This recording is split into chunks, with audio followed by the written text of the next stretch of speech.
Jung had a tremendous humor. And he knew that nobody can be completely honest. That you will try and you'll have a great deal of success in exploring your motivations and your dark, unconscious depths. But there will be a certain point at which you will say, well, I've had enough of that. You know. And do you see how, in a strange way, there's a certain sanity in that? When a person indulges in a certain kind of duplicity, of deception, there is something, you all laughed when I said that, there was something humorous about it. And this humor is a very funny thing. Basically, humor is an attitude of laughter about oneself. There is malicious humor, which is laughing at other people. But real deep humor is laughter at oneself. Now, why fundamentally do you laugh about yourself? What makes you laugh about yourself?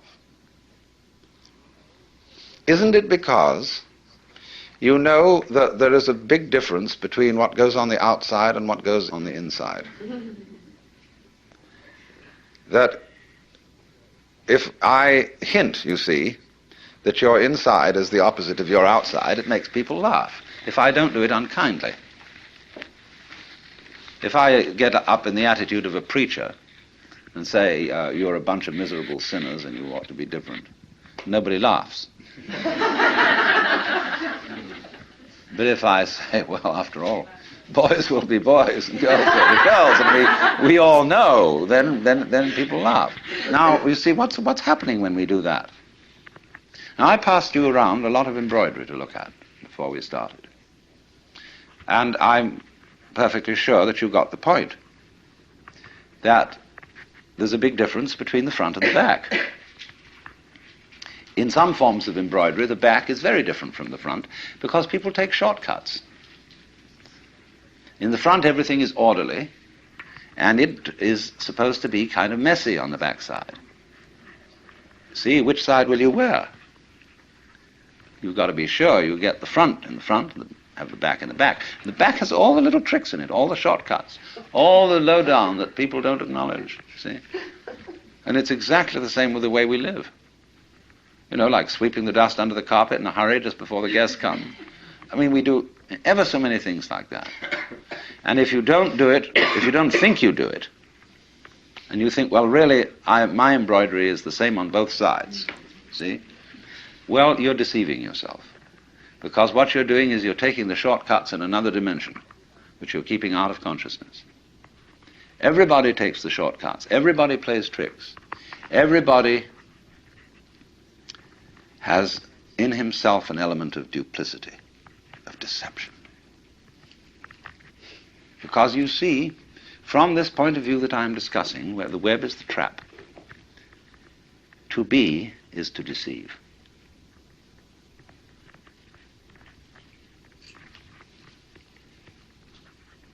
Think of camouflage, the chameleon who changes its color. Think of the butterfly pretending it has eyes. Think of the flower saying to the bee, like my honey? The bee says, wow. But then that means that the bee has to be, and it has to go on living, and all the trouble it takes to go around collecting honey and raising other bees and organizing itself and doing that dance which tells the other bees where there's more honey. There's all that stuff to do. But the flower was deceptive. Now, in the same way, I've often said, life is a drama, and a drama is a deception. It's a big act. When you peel an onion and you don't really understand the nature of an onion, you might look for the pit in the center, like any ordinary fruit has. But the onion doesn't have a center. It's all skins. And so when you get right down, there's nothing but a bunch of skins. You say, well, that was a kind of disappointing. But of course you have to understand that the skins were the part that you eat.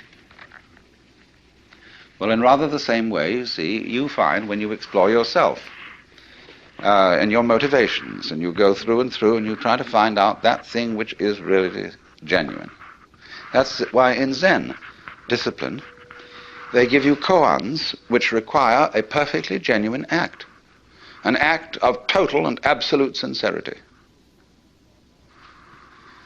And people knock themselves out trying to do this thing, but they always know that the master's going to catch them, because he reads their thought. Do you know that story of von Kleist about the man who had a fight with a bear, and the bear could read his thoughts, so that the only way of hitting the bear was to do so not on purpose,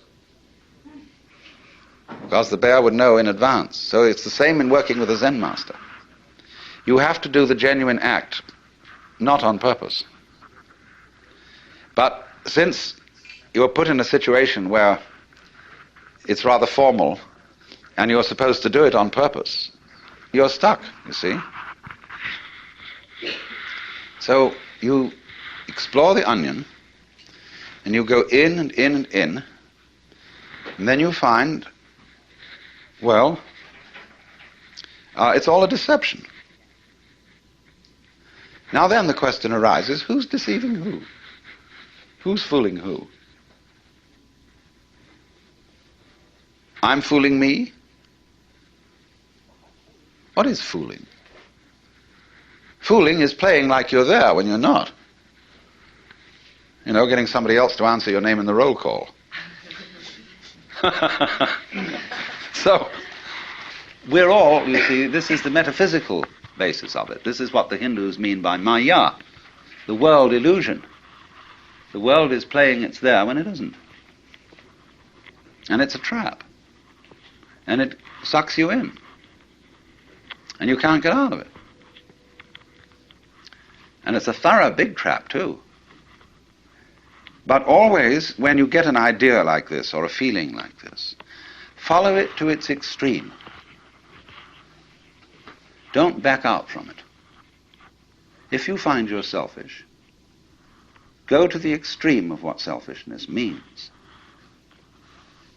Confusion largely results from not following feelings or ideas to their depth. You know, people think they want to be immortal. They'd like to live forever. Do you really want to do that? Think about it. Really go into it, what it would be like. People say they want this, that, and the other. They want this kind of car, they want this kind of dress, or so on, and this much money, and so on. It's always a good idea to think it right through. What it would involve to be in that situation, to have those desires fulfilled. Also, when you form a relationship to another person, think it through too. You see? How inconvenient could they be? However attractive. And always turn the embroidery round and look at the underside, but don't get caught doing it. See, that's something one does on the side in secret, because otherwise you play the game that everything is as it's supposed to be on the front. But that makes you humorous, and that makes you human.